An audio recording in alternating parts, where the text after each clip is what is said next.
Good morning बच्चों। Online class में आपका स्वागत है। कल हमने जो पढ़ा था केमिस्ट्री में, उसमें हमने कुछ डेफिनेशन पढ़ी थी। आज उसका आगे का पार्ट करते हैं।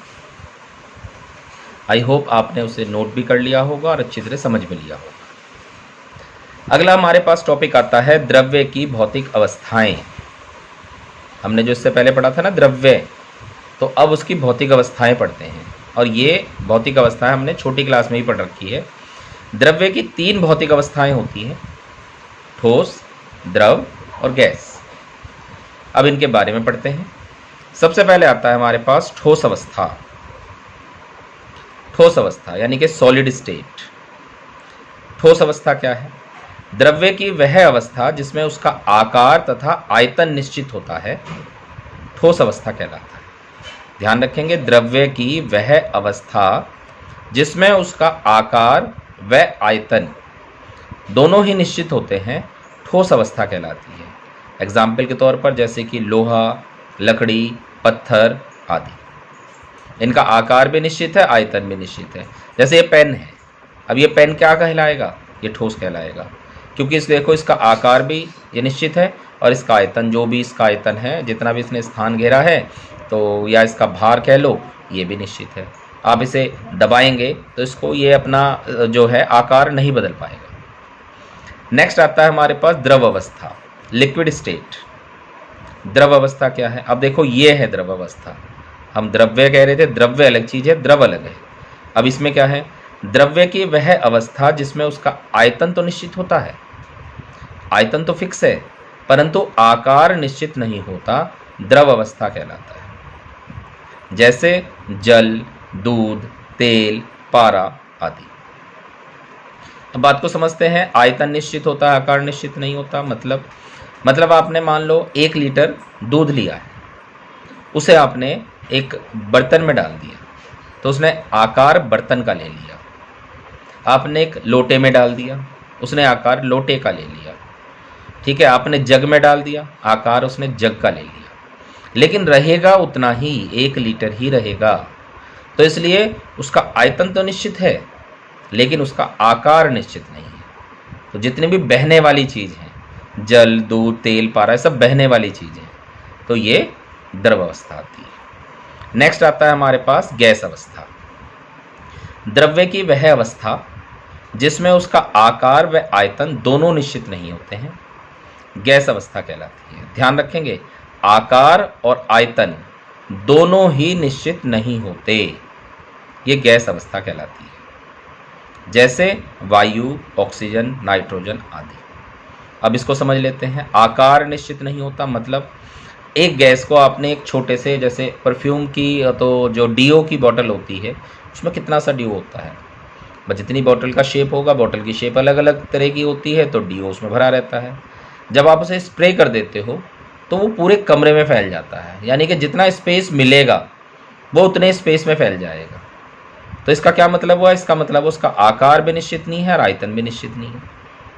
जितना उसे स्पेस मिलेगा उतने हिस्से में फैल जाएगा, ठीक है, उतनी मात्रा ज़्यादा हो जाएगी। तो अतः द्रव्य की अवस्था जिसमें उसका आकार व आयतन दोनों निश्चित नहीं होते, गैस अवस्था कहलाती है। एक बार तीनों को रिपीट करते हैं। ठोस में आकार व आयतन दोनों निश्चित है, द्रव में आयतन निश्चित है लेकिन आकार निश्चित नहीं है, और गैस में आयतन और आकार दोनों ही निश्चित नहीं होते। ठीक है, उसके बाद नेक्स्ट आता है गलन।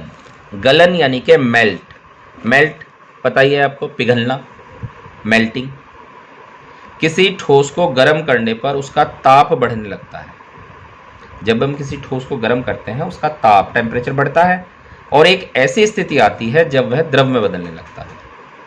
तो वो जो स्थिति होती है, इस क्रिया को हम गलन कहते हैं, और जिस टेम्परेचर पर वो पिघलता है उस ताप को कहते हैं हम गलनांक। तो किसी ठोस को गर्म करने पर उसका ताप बढ़ने लगता है। जब किसी ठोस को गर्म करेंगे तो निश्चित सी बात है टेम्परेचर बढ़ेगा। टेम्परेचर बढ़ेगा तो धीरे धीरे वो मेल्ट होने लगेगी, पिघलने लगेगी। तो इस क्रिया को ही गलन कहते हैं, और जिस टेम्परेचर पर वह पिघलने लगता है उसको कहते हैं हम गलनांक। क्लियर हो गया? इसके बाद आता है हमारा इन तीनों में डिफरेंसेस, ठोस, द्रव और गैस अवस्थाओं की तुलना। एग्जाम में अलग अलग भी पूछे जा सकते हैं और इस तरह से कंपैरिजन करके भी पूछे जा सकते हैं। तो उसके लिए हम इस तरह से एक टेबल बना लेंगे। सबसे पहले आएगा गुण। कौन सा गुण है? आयतन का गुण है। तो हमें पता है ठोस में आयतन निश्चित होता है, द्रव में निश्चित होता है, लेकिन गैस में निश्चित नहीं होता, यानी अनिश्चित होता है। आकार की बात करें तो ठोस में निश्चित होता है, द्रव में अनिश्चित होता है, गैस में भी अनिश्चित होता है। फिर आता है बहने का गुण। हमें पता है ठोस तो बहता नहीं है, ये पेन ऐसे ही रख दिया, बहने का नहीं। लेकिन अगर द्रव को रख दिया, लिक्विड रख दिया तो बहेगा। लेकिन द्रव में खास बात होती है, द्रव हमेशा ऊपर से नीचे की ओर बहता है। कहीं ढलान होगा तो वो ढलान की ओर बह जाएगा, ठीक है, तो ये ऊपर से नीचे की ओर बहता है। लेकिन गैस में ऐसी बात होती है, वो चारों दिशाओं में फैलता है। आपने स्प्रे कर दिया तो पूरे ऊपर तक फैल जाएगा। आप नीचे वाले कमरे में है, वहाँ आपने स्प्रे करा तो ऊपर वाले कमरे में अगर हवा जाने की जगह रही तो वो स्मेल ऊपर तक आ जाएगा, ठीक है ना। और लिक्विड जो है वो ऊपर से नीचे की ओर बहता है, नीचे से ऊपर की ओर ही नहीं बहता। और द्रव जो है और गैस जो है वो चारों दिशाओं में बहता है। फिर नेक्स्ट आता है घनत्व। ये द्रव से अधिक होता है, यानी ठोस में द्रव से अधिक होता है। और द्रव में क्या होता है? ठोस से तो कम और गैस से ज़्यादा। और गैस में क्या होता है? ठोस व द्रव दोनों से कम होता है, ठीक है, ध्यान समझेंगे। ठोस में कह सकते हैं द्रव और गैस दोनों से ज़्यादा होता है, और द्रव वो बीच में होता है, ठोस से तो कम होता है, गैस से ज़्यादा होता है। और गैस में ठोस व द्रव दोनों से कम होता है। फिर आता है ऊष्मा का प्रभाव।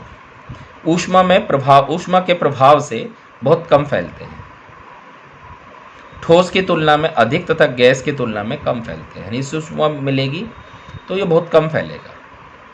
लेकिन द्रव जो है वो ठोस से तो ज़्यादा और गैस से कम, और गैस में ठोस व द्रव दोनों से अधिक फैलते हैं। एग्जाम्पल पीछे हमने पढ़े ही थे, इसमें कुछ भी दे सकते हैं, लकड़ी, पत्थर, मोम, बर्फ, लोहा, कोयला आदि। कुछ भी, यानी कि जो भी आपको ठोस की आकृति दिखे, महसूस हो, वो सारी ठोस में, जैसे लकड़ी, पत्थर, मोम, बर्फ, लोहा, कोयला आदि। इसमें द्रव में जल, दूध, ब्रोमीन, पारा आदि। कोई भी गैस है, कोई भी लिक्विड चीज़ें हैं वो सब द्रव में आ जाएंगी। और गैस में तो गैस है ही, वायु हो गया, हाइड्रोजन, नाइट्रोजन, ऑक्सीजन आदि। क्लियर?